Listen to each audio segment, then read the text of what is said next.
حیدرآباد و تلنگانہ کے بیشتر ڈسٹرکٹس میں سردی کی لہر جاری، درجہ حرارت میں گراوٹ، آئندہ 3 دن تک موسم سرد رہنے کی پیش قیاسی۔ تلنگانہ کے بیشتر ڈسٹرکٹس اور شہر حیدرآباد کے علاوہ نوہی علاقوں میں دوبارہ سردی کی لہر کا آغاز ہوا ہے اور کہا جا رہا ہے کہ آئندہ 48 گھنٹوں کے دوران یہ سردی کی لہر جاری رہے گی۔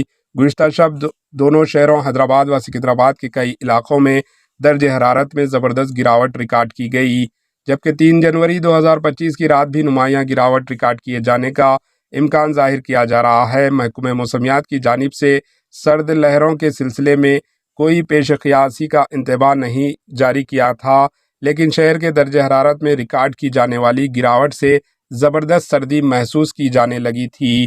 خانگی ماہرین موسمیات کی جانب سے اس سلسلے میں انتباہ جاری کرتے ہوئے اس بات کی پیش قیاسی کی تھی کہ شہر حیدرآباد میں آئندہ 3 دن کے دوران موسم سرد رہے گا اور یہ موسم سرما کے آخری سردی کی لہر ہوگی، جو کہ ماہ دسمبر کے آخر میں شروع ہونے کے بجائے ماہ جنوری کے پہلے ہفتے میں شدت اختیار کر رہی ہے۔